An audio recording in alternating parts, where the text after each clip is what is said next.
Hello guys, welcome back to Education IQ. I hope आप सब अच्छे होंगे। तो आज का जो हमारा द हिंदू एडिटोरियल आर्टिकल है वो है a fountain head of the people's hope and aspirations. तो सबसे पहले मैं आपको मीनिंग बताता हूँ फाउंटेन हेड का। फाउंटेन हेड का मीनिंग होता है an original source of something, मतलब किसी चीज़ का ओरिजिनल सोर्स, कारण। तो क्या लिखा हुआ है इस हेडिंग का मतलब क्या हुआ? A fountain head of people's hopes and aspiration, मतलब सोर्स, किसी चीज़ का ज़रिया। तो लोगों की जो उम्मीदें हैं, जो होप्स हैं और जो एस्पिरेशंस हैं, मतलब डिज़ायर हैं, उनका ज़रिया, उनका सोर्स, ये इस हेडिंग का मतलब हुआ। अब इसके अंदर में क्या लिखा हुआ है, एक एक लाइन को मैं हिंदी में एक्सप्लेन करूंगा। जो आपकी नई पार्लियामेंट बनी हुई है उसके बारे में आपको पूरी डिटेल में पता चल जाएगा, क्योंकि जो आपकी नई पार्लियामेंट अभी बनी है उसी के ऊपर ये आर्टिकल है और उसी को बोला गया है कि ये एक ज़रिया है, एक सोर्स है लोगों की उम्मीदों का और लोगों की एस्पिरेशंस का, मतलब डिज़ायर्स का। डिज़ायर का मतलब होता है चाह, जो चीज़ आप चाहते हो। तो शुरू करते हैं आज का द हिंदू एडिटोरियल आर्टिकल। एक बार आप मेरे से पढ़ लेना, उसके बाद आपको पीडीएफ मैं टेलीग्राम पे प्रोवाइड करवा दूंगा। टेलीग्राम लिंक मैं आपको डिस्क्रिप्शन में दे दूंगा, उसको जाके आप लोग सब्सक्राइब कर लेना और टेलीग्राम पे इसको खुद से रीड कर देना एक बार पीडीएफ को, ठीक है। इससे आपकी रीडिंग हैबिट भी हो जाएगी और आपकी जो वोकैब है वो स्ट्रांग हो जाएगी। मैं आपको बता दूँ कि ये जो द हिंदू एडिटोरियल आर्टिकल्स होते हैं, जो आर्टिकल पेज होता है द हिंदू में, ये बहुत ज़्यादा इम्पॉर्टेंट होता है। अब ये इम्पॉर्टेंट क्यों होता है? क्योंकि इसमें से आप एक अच्छा आंसर राइटिंग जो है ना वो एग्ज़ाम में लिख सकते हो। आप अपने व्यूज़ बना सकते हो कि कैसे जो है वो आंसर राइटिंग लिखना है। किसी भी टॉपिक के बारे में एकदम आपको प्रिसाइसली और अच्छी जानकारी यहाँ पे मिल जाती है। तो स्टार्ट करते हैं आज का the Hindu editorial article without any time waste. तो क्या लिखा हुआ है आज के आर्टिकल में? आज के आर्टिकल में लिखा हुआ है, In its 75th year of independence, India is set to witness a historic moment with the inauguration of new Parliament House on May 28। तो अभी आपको पता है हमारा जो है इस साल जो है 75th ईयर होगा इंडिपेंडेंस का। तो इंडिया जो है ना एक विटनेस करने जा रहा है, एक हिस्टोरिक मोमेंट। विटनेस का मतलब होता है किसी चीज़ के जो है वो, मतलब किसी चीज़ को देखना या फिर उसकी गवाही बनना। तो इंडिया विटनेस करेगा, देखेगा। इनॉग्रेशन होगा न्यू पार्लियामेंट का, हाउस का, कब? मई 28 को। आगे क्या लिखा हुआ है? After using a parliament building that is nearly a century old and symbolized a colonial era, we finally have a new structure in independent India। मतलब हम लोगों ने जो पुरानी पार्लियामेंट बिल्डिंग थी उसको यूज़ करने के बाद लगभग जो एक सेंचुरी ओल्ड थी, मतलब लगभग 100 साल जो पुरानी थी, जो और जो सिम्बलाइज्ड करती थी, मतलब दर्शाती थी, कौन सा? Colonial era. कॉलोनियल एरा मतलब जब अंग्रेज, ब्रिटिश जो लोग हैं जो वो हम पे रूल करते थे उसको बोलते हैं कॉलोनियल एरा। तो जो पुरानी पार्लियामेंट थी वो हमें क्या दिखाती थी? Colonial era. We finally have a new structure, लेकिन अभी हमने क्या किया है? न्यू स्ट्रक्चर बना लिया है इंडिपेंडेंट इंडिया में। उसके बाद क्या है? It reflects the vision and aspirations of a country that has evolved significantly since 1947। तो ये हमें क्या दिखाता है, क्या रिफ्लेक्ट करता है? रिफ्लेक्ट का मतलब होता है दिखाना, एक विज़न, मतलब एक लक्ष्य दिखाता है, और एस्पिरेशंस दिखाता है, मतलब लोगों की जो चाहत है, किसकी? कंट्री की। Aspirations of a country, country का जो विज़न है, जो लक्ष्य है, और जो उसकी एस्पिरेशंस हैं, डिज़ायर हैं, जो कि इवॉल्व हुई हैं, मतलब चेंज हुई हैं जब से हमारा देश जो है वो इंडिपेंडेंट हुआ है। लगातार हम लोग जो है वो प्रोग्रेस कर रहे हैं। उसके बाद क्या है? Some people may be misled by the idea that this is a new parliament setup. तो बहुत सारे ऐसे लोग होंगे जो मिसलीड होंगे। मिसलीड का मीनिंग क्या? मिसलेड का मीनिंग क्या होता है? मिसलेड का मीनिंग आपको पता होना चाहिए, मतलब जो बहुत सारे ऐसे लोग हैं जो गुमराह होंगे, मतलब वो अभी भी अंधेरे में होंगे, अभी भी जो है उनको पता नहीं होगा किस लिए, मतलब वो किस चीज़ की वजह से गुमराह होंगे कि ये जो बिल्डिंग बनी है, न्यू पार्लियामेंट बनी है, वो क्या है? वो एक न्यू पार्लियामेंट है। But the new building will be another extension of the existing parliament. लेकिन ये जो नई बिल्डिंग बनी हुई है ना, ये कोई न्यू बिल्डिंग नहीं है, ये क्या है? एक एक्सटेंशन है, मतलब जो पुरानी बिल्डिंग थी उसी को जो है वो एक्सटेंड किया गया है, ठीक है। उसके बाद क्या है? Extension of the existing parliament complex to signify the spirit of change and continuity. और ये मतलब क्या है, एक नई बिल्डिंग है, मतलब सॉरी एक पुरानी बिल्डिंग की, जो हमारी पहले कॉम्प्लेक्स था, कॉम्प्लेक्स का मतलब होता है जो बड़ी बिल्डिंग थी, उसी को क्या किया गया है, एक्सटेंड किया गया है। किस चीज़ को दिखाने के लिए, स्पिरिट को दिखाने के लिए, मतलब जो हमारे देश की जो आत्मा है, सॉरी जो स्पिरिट ऑफ चेंज है, मतलब जो चेंज की जो स्पिरिट है, जो हमारी क्षमता है, और कॉन्टिन्यूटी को दिखाने के लिए, मतलब लगातार हम लोग जो है वो काम कर रहे हैं। उसके बाद क्या है, the journey of our parliament from what it was yesterday to what it would be in the future. तो ये एक जर्नी है हमारी न्यू पार्लियामेंट की, कि वो पास्ट में कैसी थी, मतलब कल तक वो कैसी थी, और फ्यूचर में वो किस तरह की जो है वो होगी। उसके बाद क्या है, the old building gave direction to the independent India. जो पुरानी बिल्डिंग थी वो डायरेक्शन देती थी किसको, इंडिपेंडेंट इंडिया को। While the new one will witness the making of India as आत्मनिर्भर भारत। तो और जो नई बिल्डिंग होगी वो विटनेस करेगी, इंडिया को देखेगी आत्मनिर्भर भारत बनते हुए। उसके बाद क्या है, चैलेंजेस ऑफ पार्लियामेंट हाउस। अब चैलेंजेस क्या क्या होंगे, चुनौतियाँ क्या क्या होंगी पार्लियामेंट हाउस के लिए। The main parliament house inaugurated in 1927 consist of circular shaped structure which is visible from the outside. जो हमारी पुरानी बिल्डिंग थी, जो इनाग्रेट हुई थी, मतलब जिसकी शुरुआत हुई थी 1947 में, वो एक सर्कुलर शेप स्ट्रक्चर था, मतलब गोल स्ट्रक्चर था, जो कि दिखता था, जो कि विजिबल होता था, बाहर से भी आप लोग जो है वो उसको देख सकते थे। 2 more floors were added to this building in 1956 to accommodate more staff. और फिर क्या किया गया, 2 और जो है फ्लोर इसमें जो है वो ऐड किए गए 1956 में, ताकि और ज़्यादा स्टाफ जो वहाँ पे काम करता है उसको इकट्ठा किया जाए, एंड अदर ऑफिसेस, और भी जो है वो ऑफिसेस वहाँ पे बनाए जाए। The need for yet more office space led to the construction of the parliament annexe in 1975। अब ये अनेक्सी क्या होता है, an extra building added to a larger building, मतलब एक छोटी सी बिल्डिंग जो है ना उसको ऐड करना किसी एग्जिस्टिंग बिल्डिंग के साथ।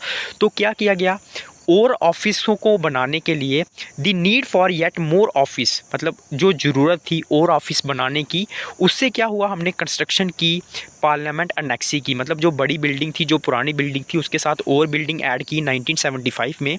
इन 2002 the parliament library was added to the complex. और 2002 में हमने किया, जो पार्लियामेंट लाइब्रेरी थी उसको भी ऐड कर दिया हमने। For similar reason and extension of the parliament annexe was constructed in 2016। और इन्हीं कारणों की वजह से, मतलब और ज़्यादा ऑफिसेस बनाने के लिए, और ज़्यादा जो है वो काम करने के लिए क्या किया गया, एक और पार्लियामेंट अनेक्सी बनाई गई। अनेक्सी मतलब जो बड़ी बिल्डिंग थी उसके साथ और छोटी मोटी बिल्डिंग को जोड़ा गया, कि कब, 2016 में। उसके बाद क्या है, Despite this new constructions in the parliament complex to suit administrative needs, the need for modern facilities in the main parliament house remained unfulfilled। तो मतलब डिस्पाइट मतलब हालांकि जो है बहुत सारी जो है ना वो क्या हुआ, चेंजेस हुई, नई नई कंस्ट्रक्शंस हुई, लेकिन क्या है, the need for modern facilities in the main parliament house remain unfulfilled. लेकिन जो मॉडर्न फैसिलिटीज़ चाहिए होती हैं, जो नई टेक्नोलॉजी चाहिए होती है काम करने के लिए, वो जो हमारी ज़रूरत थी ना, वो फिर भी जो है वो अनफुलफिल्ड रही, मतलब वो पूरी नहीं हुई। हमने कंस्ट्रक्शन तो कर दी, लेकिन जो नई टेक्नोलॉजी चाहिए होती है ना, उस नीड को हम लोग जो है वो फुलफ़िल नहीं कर पाए। उसके बाद क्या है, apart from the shortage of space inside the parliament house there were several other challenges. मतलब वहाँ पे जो हमारा पार्लियामेंट हाउस था, वहाँ पे स्पेस की कमी तो थी, मतलब जगह की कमी तो थी, और भी बहुत सारे जो है हमारे पास चैलेंजेस थे। ठीक है, the existing parliament house is a majestic structure. अब ये मैजेस्टिक क्या होता है, मतलब लस्ट्रस, मतलब जो काफ़ी चमकदार हो। तो जो क्या है, जो अभी हमारा एग्जिस्टिंग पार्लियामेंट हाउस है ना, एक मैजेस्टिक स्ट्रक्चर है जो अभी हमने बनाया है, with a unique architecture style. उसका जो आर्किटेक्टर है, मतलब जो उसका स्टाइल है बनाने का, जो उसमें कलाकृतियाँ की गई हैं, जिस तरह से उसको बनाया गया है, तो एक यूनिक है, मतलब अलग सा स्टाइल है। But it presents a different view from the inside. लेकिन अगर हम लोग इनसाइड से देखेंगे ना, तो वो अलग ही स्ट्रक्चर हमें जो है वो दिखता है, अलग ही व्यू दिखेगा। It had to be retrofitted. Retrofitted का मीनिंग क्या होता है, रेट्रोफिटेड का होता है add to something that did not have it when it manufactured. मतलब किसी चीज़ में ऐसी चीज़ को ऐड करना जब उसको मैन्युफैक्चर किया गया था, तो तब वो उसमें चीज़ ना हो। सपोज़ करो आज आप, मतलब 10 साल पहले आपने कोई घर बनाया था, ठीक है, उस टाइम पे हो सकता है कि आपका जो घर था उसमें जो है वो मतलब एक ही बाथरूम हो, तो उसमें आपने 10 साल बाद एक और बाथरूम ऐड किया, तो वो क्या हो गया, रेट्रोफिटेड हो गया। मतलब उसमें हमने क्या किया, एक रिपेयर करके कुछ और चीज़ ऐड की, उसको बोलते हैं रेट्रोफिटेड। तो क्या है, it had to be retrofitted multiple times, मतलब उसको जो है ना मल्टीपल टाइम्स हमें क्या करना पड़ा, रेट्रोफिटेड करना पड़ा। मतलब उसमें जो है वो नई नई बिल्डिंग्स ऐड करनी पड़ी, विच left a little space for further improvement, जिससे जो है ना और ज़्यादा इंप्रूवमेंट के लिए कोई स्पेस ही नहीं बचा, जगह ही नहीं बची। मतलब जो हमारी एग्जिस्टिंग बिल्डिंग थी, सॉरी, जो मैंने आपको एग्जिस्टिंग पार्लियामेंट के बारे में बताया, मतलब वो नई बिल्डिंग नहीं है, वो पुरानी बिल्डिंग है, ये पुरानी बिल्डिंग की बात हो रही है। तो हमने जो है ना उसको बार बार जो है उसको रेट्रोफिटेड किया मल्टीपल टाइम्स, उसकी रिपेयरेंट्स की, उसमें और बिल्डिंगें ऐड की, जिसकी वजह से क्या हुआ, फर्दर हमारे पास जगह ही नहीं बची इंप्रूवमेंट के लिए। Swathes of wires are squeezed under covers. अब ये स्वैथिस का मीनिंग क्या होता है, ए लॉन्ग स्ट्रिप और large area specially of land, मतलब एक बहुत सारा एरिया। तो क्या हुआ, जो मतलब बहुत सारा एरिया था, जो वायर्स, जो तारें होती हैं ना, आर स्क्वीज्ड अंडर कवर्स, तो वो मतलब पूरी जो तारें थी वो पार्लियामेंट के अंदर जो है वो इकट्ठी हो गई, और जगह जो है वो धीरे धीरे कम हो गई। स्क्वीज होता है मतलब इकट्ठा होना। The inner ceilings of both the chambers and the central harbour provided with safety nettings, ठीक है, विद सेफ्टी नेटिंग्स, क्या लिखा हुआ है आगे, to prevent any tiles and plaster from falling down. तो जो सीलिंग का मतलब होता है छत, तो वहाँ जो छत था ना उसको नेटिंग किया गया था, मतलब उसको जाला टाइप लगाया गया था, ताकि जो टाइल्स है और जो प्लास्टर है वो गिरे ना, नीचे ना गिरे। The multiple wirings for computers, air conditioners and security gadgets gave a complex a highly shabby look. अब ये शैबी का मीनिंग क्या होता है, शैबिंग का मीनिंग होता है, एक सेकेंड, मतलब गंदा, ख़राब। तो जो मल्टीपल वायरिंग की गई थी, बहुत सारी वायर्स लगाई गई थी कंप्यूटर्स के लिए, और किसके लिए, अरे एयर कंडीशनर्स के लिए, सिक्योरिटी गैजेट्स के लिए, वो जो कॉम्प्लेक्स था ना पार्लियामेंट को, उसको एक शेबी लुक दे रहे थे, मतलब ख़राब लुक दे रहे थे। In 2012 the Rajya Sabha proceedings had to be adjourned due to a peculiar stench emanating from the AC duct. तो क्या हुआ, 2012 में क्या हुआ, जो राज्यसभा की जो प्रोसीडिंग्स थी, मतलब जो राज्यसभा में जो कार्रवाई चल रही थी, हैड टू बी अर्जेंट, मतलब उसे जो है वो रोकना पड़ा, किसकी वजह से, ड्यू टू पेकुलियर स्टेंच। अब ये पेकुलियर स्टेंच का मतलब क्या होता है, पेकुलियर का मतलब होता है एक यूनिक, मतलब एक वियर्ड, एक अनोखा, और स्टेंच का मतलब होता है गंदा, डर्ट, जो गंदा होता है ना, मतलब जिसको आप बोलते हो जो सुगंध हो गई, मतलब गंदी सुगंध जो थी, due to a peculiar stench emanating from AC duct, से जो है ना वो बहुत ज़्यादा जो है वो गंदी स्मेल आ रही थी। एमनेटिंग का मतलब होता है निकलना, जिसकी वजह से क्या हुआ, उस प्रोसीडिंग्स को जो है वो रोकना पड़ा। तो आप समझ पा रहे होंगे कि क्या हुआ था, जो मतलब स्पेस था ना वो बहुत ज़्यादा कम हो गया था। उसके बाद क्या है, the presiding officers of the past have also emphasis the need to find a better solution.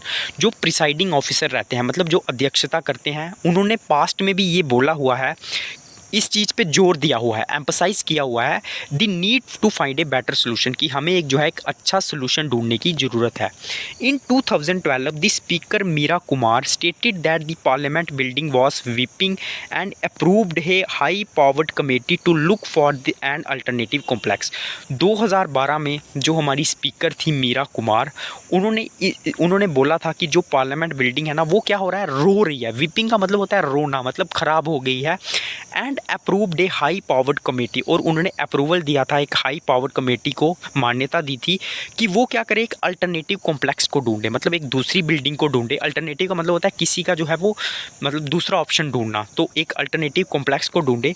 In 2015 the speaker Sumitra Mahajan wrote to the minister of urban affairs to have a new parliament building with modern facilities. 2015 में भी जो हमारी speaker थी सुमित्रा महाजन, उन्होंने minister थे जो urban affairs के, उन्होंने उनको बोला था कि to have a new parliament building with modern facilities, कि हमारे पास जो है एक न्यू पार्लियामेंट बिल्डिंग होनी चाहिए जिसके अंदर जो है वो अच्छी फैसिलिटीज़ हों, मॉडर्न फैसिलिटीज़ हों। All this points to the fact that the new parliament building should have been constructed at least a decade ago if not earlier. जितने भी ये पॉइंट्स हैं ना वो हमें क्या बताते हैं कि जो न्यू पार्लियामेंट बिल्डिंग है ना वो लगभग एक डेकेड एगो, मतलब 10 साल पहले ही जो है वो बननी चाहिए थी। This issue was taken up on priority under prime minister Narendra Modi. इस इशू को एक प्रायोरिटी, मतलब इसको तो जब क्या बोलते हैं उसको तवज्जो देना, मतलब महत्व दिया गया, प्रायोरिटी में रखा गया प्राइम मिनिस्टर नरेंद्र मोदी की जब गवर्नमेंट आई। A detailed plan to build a state of the art parliament was set in motion. एक मतलब डिटेल एक मतलब अच्छी आर्ट की मतलब एक अच्छी कला के तौर पे पार्लियामेंट को बनाना, एक अच्छा बनाना उसको, तो ये सेट हो गया, ठीक है, motion. And its foundation was laid in December 2020, और इसकी फाउंडेशन जो है वो दिसंबर 2020 को इसकी फाउंडेशन रख दी गई, ठीक है। उसके बाद क्या लिखा हुआ है, उसके बाद लिखा है in just 2.5 years this building has been made ready for use. लगभग 2.5 साल के बाद ही ये बिल्डिंग जो है वो रेडी हो गई यूज़ करने के लिए। After this work began India went through 3 waves of कोविड-19। जैसे ही इस बिल्डिंग का काम स्टार्ट हुआ, इंडिया में कोविड-19 आ गया और लगभग 3 वेव्स जो है वो कोविड-19 की चली। How ever the safety of workers was given priority so that construction could continue. लेकिन हम लोगों ने जो है जो सेफ्टी थी वर्कर्स की उसको प्रायोरिटी दी कि वर्कर्स जो हैं वो सेफ़ रहने चाहिए, ताकि जो है जो कंस्ट्रक्शन का जो काम है वो कंटिन्यू रहे। उसके बाद क्या है, equipped for the needs of today. तो ये किसके लिए बनाई गई है, एक्विप्ड का मतलब होता है किसी चीज़ के लिए मतलब तैयार होना, तो ये क्या है, जो हमारी आज की ज़रूरतें हैं उसके लिए इसको बनाया गया है। द न्यू बिल्डिंग मतलब वो सारी चीज़ें इसमें हैं। The new building is more spacious. Spacious का मतलब क्या होता है, मतलब बहुत बड़ी है। स्पेशियस का मतलब होता है ह्यूज होना, बड़ा होना। एनर्जी एफिशिएंट, और काफ़ी ज़्यादा एनर्जी है इसमें। एंड असेसिबल, और असेसिबल है मतलब इस पे अंदर आप लोग अच्छे से जा सकते हो, घूम सकते हो। It has the most updated technology, और इसमें सबसे ज़्यादा अपडेटेड टेक्नोलॉजी का यूज़ किया गया है, which makes it well equipped for future need as well. जो इसको क्या बनाता है, वेल एक्विप्ड बनाता है, मतलब अच्छा बनाता है हमारी फ्यूचर नीड्स को पूरा करने के लिए। While laying the foundation of new parliament building, the prime minister emphasised increasing the efficiency of MPs and modernising our work culture. तो जब इसकी फाउंडेशन रखी गई, ठीक है, तो हमारे जो प्राइम मिनिस्टर नरेंद्र मोदी थे उन्होंने किस बात पे जोर दिया कि जो एमपीज़ है ना उनकी जो एफिशिएंसी है वो इंक्रीज़ होनी चाहिए, ठीक है, मतलब ज़्यादा से ज़्यादा जो है एमपीज़ हैं वो इसमें आ सकें। And modernising our work culture, और जो हमारा वर्क कल्चर है उसको मॉडर्नाइज तरीके से किया जाए। In the new building, we will be able to accommodate various languages with state-of-the-art facilities for simultaneous interpretations as well as for better features of audio-visual communication as compared to the existing parliament। तो जो हमारी new building है ना, we will be able to accommodate various languages। तो इसमें हम बहुत सारी लैंग्वेजेस जो हैं उनको अकोमोडेट कर सकते हैं। अकोमोडेट का मतलब होता है इकट्ठा करना, किससे, through state of art facilities, मतलब जो हमारी आर्ट है उसको हम लोग यूज़ कर सकते हैं दीवारों पे या फिर अलग अलग जगह पे अलग अलग लैंग्वेजेस से बहुत कुछ लिख सकते हैं, ठीक है, फॉर सिमल्टेनियस इंटरप्रिटेशंस, ताकि हम लोग जो है वो एक साथ बहुत सारी इंटरप्रिटेशंस को देख सकें। इंटरप्रिटेशन मतलब होता है किसी चीज़ की व्याख्या करना, एक्सप्लेनेशन देखना। As well as better features for audio visual communication, और ऑडियो विजुअल कम्युनिकेशन के लिए भी हम लोग बेटर फीचर्स का यूज़ कर सकते हैं, ताकि जो हमारी कम्युनिकेशन हो वो अच्छी हो as compared to the existing parliament, जैसी हमारी पार्लियामेंट पुरानी पार्लियामेंट में थी उसके कंपैरिजन में। Better gadgets access to an electronic library and important reports will be is easily accessible. तो एक्सेस होना मतलब बेटर अच्छे गैजेट्स का इस्तेमाल होना, अच्छे उपकरणों का इस्तेमाल होना, और इलेक्ट्रॉनिक लाइब्रेरी का एक्सेस मिलना, मतलब उसमें भी हम लोग जा सकते हैं।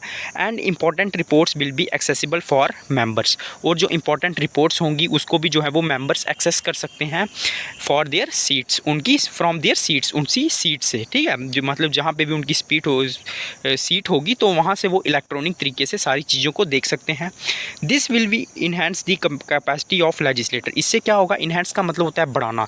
इससे जो हमारे लेजिस्लेटर्स होंगे, जो हमारे मेंबर्स होंगे, उनकी कैपेसिटी बढ़ेगी।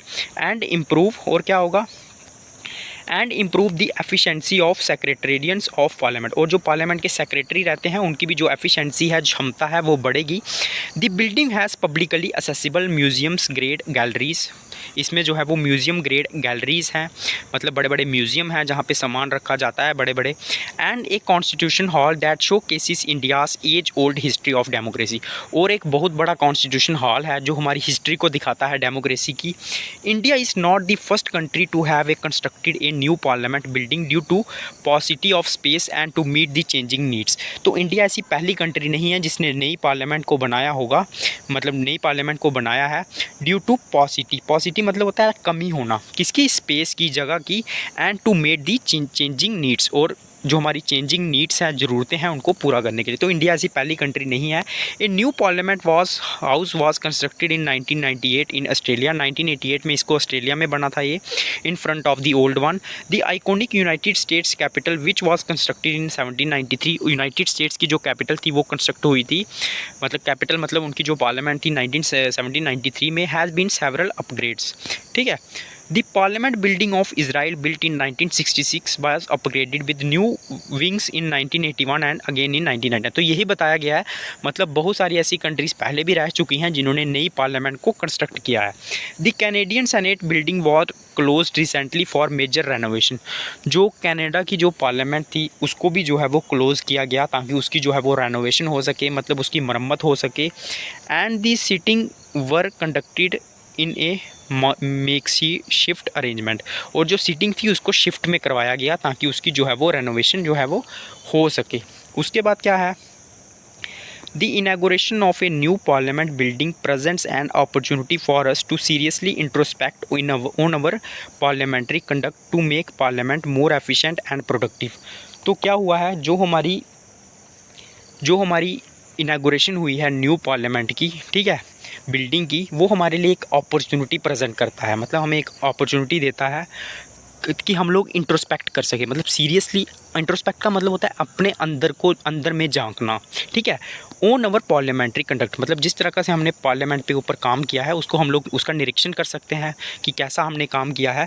To make parliament more efficient, ताकि हम लोग पार्लियामेंट को और एफिशिएंट बना सकें, और अच्छा बना सकें, और क्या है, और प्रोडक्टिव बना सकें। ठीक है। The trend of increasing disruptions and long period of deadlock is antithetical to the demand for politics to respond to the complex governance challenges of our time। तो जो ट्रेंड है ना इंक्रीजिंग डिसरप्शंस का, disruptions मतलब होती हैं रुकावटें, and long period of deadlock, deadlock मतलब होता है किसी चीज़ को जो है ना वो रोकना।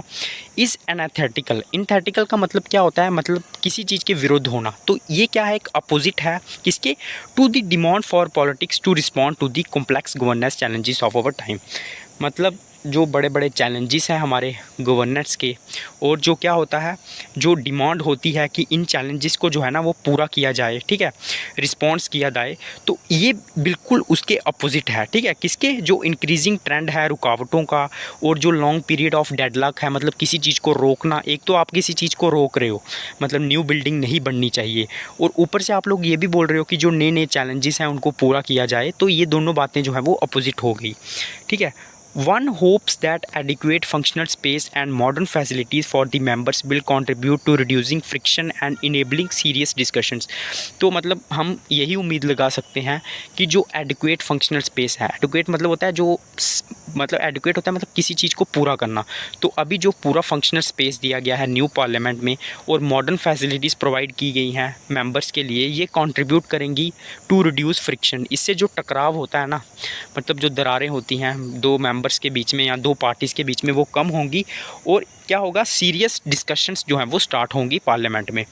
इन the coming years as this complex expands each member will have their own dedicated space.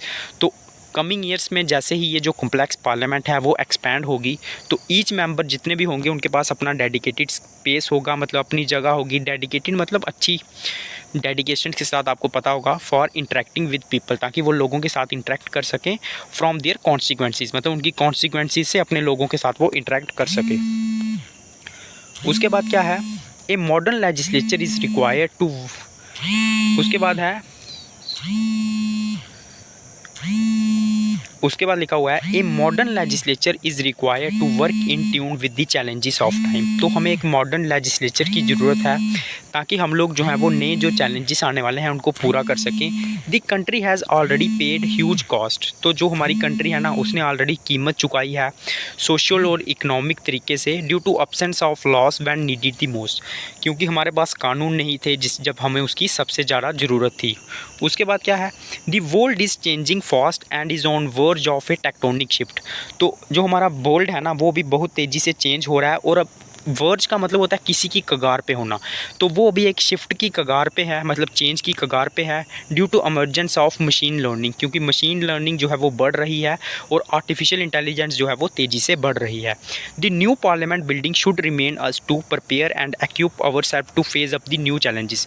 New parliament जो है ना वो क्या करेगी, हमें जो है वो new parliament building should remind us to prepare, वो हमें रिमाइंड करवाएगी कि हमें जो है वो प्रिपेयर रहना है और अपने आप को तैयार रखना है न्यू चैलेंजेस को फेस करने के लिए।